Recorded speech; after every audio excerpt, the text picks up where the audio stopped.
Hello, Bacha Party. I hope you all are doing well. So, our today's topic of interest is mixed grouping of cells.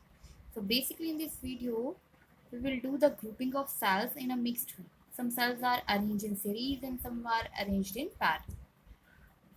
हाँ जी बच्चे party तो basically in case of mixed grouping of cells, in this combination a certain number of identical cells are joined in series and all such rows are then connected in parallel with each other. Basically हम क्या कर रहे हैं कि हम काफ़ी सारे identical sales मतलब एक जैसे सेल्स को हमने क्या किया है, जैसे आप यहाँ पे देखिए एक जैसे सेल्स को मैंने एक अभी आप अगर इस पूरे डायग्राम पे ध्यान ना दें, सिर्फ इतने ही पार्ट पे अगर आप फोकस करें तो ये आप फर्स्ट देखिए। तो बेसिकली हम क्या कर रहे हैं, काफ़ी सारे सेम आइडेंटिकल सेल्स को हमने सीरीज में कनेक्ट किया है, बहुत सारे, इसलिए मैंने देखो डोटेड लाइन से आपको शो किया था कि काफ़ी एन नंबर्स तक ये क्या कर रहे हैं, प्रोसीड कर रहे हैं आगे। हाँ जी, अब ये काफ़ी सारे जो कि एक सीरीज में है, ठीक है, एक ही लाइन में है, तो ऐसी हमारे पास बहुत सारी लाइंस हैं, ठीक है, और उन सभी लाइंस को हमने कैसे कनेक्ट किया है, पैरेलली। पैरेलल की कंडीशन हमने क्या देखी थी कि सभी का पॉजिटिव पॉइंट किसी एक पॉइंट से कनेक्ट होना चाहिए और सभी का नेगेटिव टर्मिनल किसी एक पॉइंट से।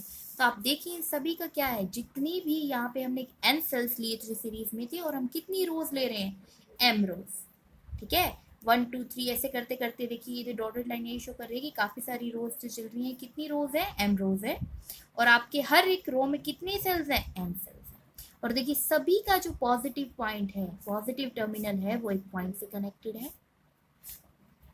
ए से, और सभी का जो नेगेटिव टर्मिनल है वो पॉइंट बी से कनेक्टेड है। तो ये सीरीज और पैरेलल दोनों की कंडीशन को जस्टिफाई कर रहा है।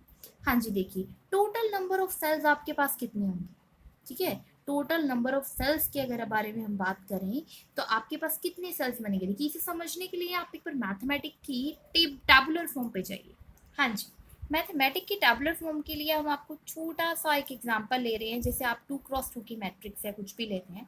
तो आप देखिए मैं पहले क्या कहने वाली हूँ कि यहाँ पे कितनी आपके पास सेल्स हैं और कितनी रोज हैं और कितने कॉलम्स हैं, ठीक है। अब अगर हम यहाँ पे बोल दें कि यहाँ पे है रो 1 रो 2, दो रोज है, रो 1 रो 2, और हम यहाँ पे बोल दें कि आपके पास कॉलम भी कितने हैं, 1 एंड कॉलम 2, ठीक है। तो आपके पास कितनी रोज है, 2, कॉलम कितने हैं, 2। क्लियर है इतना। तो इसको कैसे लिखेंगे हम, 2 क्रॉस 2, समथिंग लाइक दिस।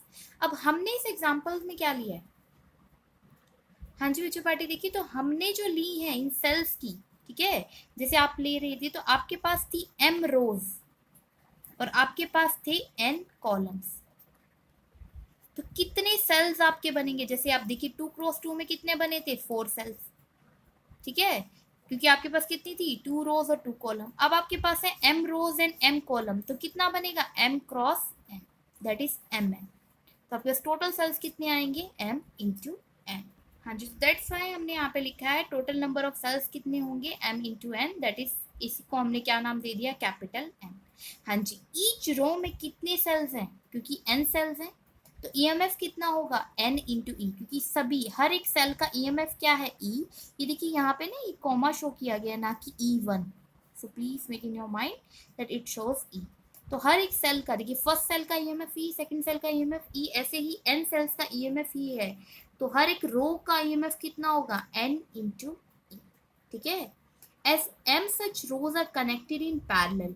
अब ये जो एन रोज थी आपको दिख रही है, कैसे कनेक्टेड है, पैरेलली कनेक्टेड है, तो ईएमएफ कितना होगा, बेटा कैप्ट इन योर माइंड की ईएमएफ की वैल्यू डिवाइड नहीं होती है, ठीक है, किसके कॉम्बिनेशन में, पैरेलल में।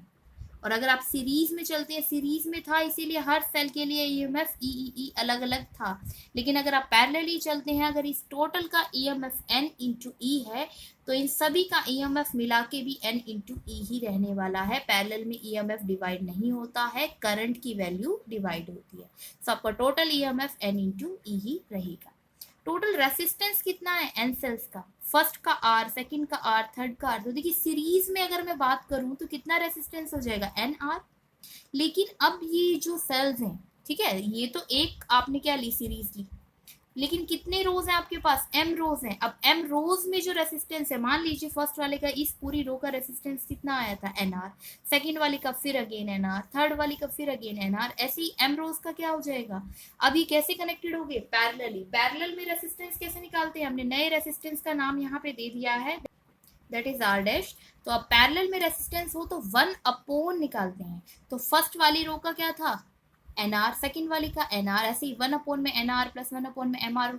कब तक जाता रहेगा ये, कितनी रोज है आपकी, एम रोज, इसीलिए कहाँ तक, एम टर्म्स तक। ठीक है, तो आपके पास वैल्यू आ जाएगी m में n इंटू आर। तो आर डैश जो आपका है total resistance n cells and in m rows, कितना हो जाएगा एन आर इंटू एम। और ये जो रेसिस्टेंस है ना, ये सिर्फ आपका पूरे कॉम्बिनेशन का इंटरनल रेसिस्टेंस ही कैलकुलेट हुआ है। एक्सटर्नल रेसिस्टेंस स्टिल इस सर्किट का क्या है, कैपिटल आर। अब इस डायग्राम को हमने इस तरीके से बना लिया कि टोटल ईएमएफ सर्किट का क्या है, N into E. Total resistance, total internal resistance circuit का है N R divided by the small M, and the total external resistance will be the capital R, and the current flowing through the whole resistance and the whole circuit is capital I। तो total resistance हो जाएगा हमारा, देखो दोनों ही resistance अब किस में आ गए हैं, सीरीज में, एक ही लाइन में आ रहे हैं बेटा। ठीक है, कहीं पे भी डिवाइड नहीं हो रहे हैं। That is capital R plus में small N R divided by the M. तो टोटल करंट की वैल्यू कैसे कैलकुलेट, हाँ जी बच्चा पार्टी देखिए, तो टोटल करंट की वैल्यू कैसे कैलकुलेट करेंगे हम। Total current will be equal to total EMF divided by the total resistance. Total EMF क्या है आपके सर्किट का, N into E, and total resistance हमने अभी निकाला है external resistance plus the total sum of internal resistance. हमने यहाँ पुट कर दिया एन एप्सिलॉन को हम क्या लिख सकते हैं, अब देखिए इसे हमने और सॉल्व करा है। और सॉल्व कैसे किया, ये जो स्मॉल एम था ये आपने क्या लिया, एलसीएम लिया, एम आर प्लस में एन आर, और ये जो m था ये कहाँ चला जाएगा, ऊपर। अब जैसे ही m ऊपर जाएगा, इस चीज को आप अगर आप सोल्व करेंगे तो आपके पास इस टाइप से इक्वेशन आ जाएगी।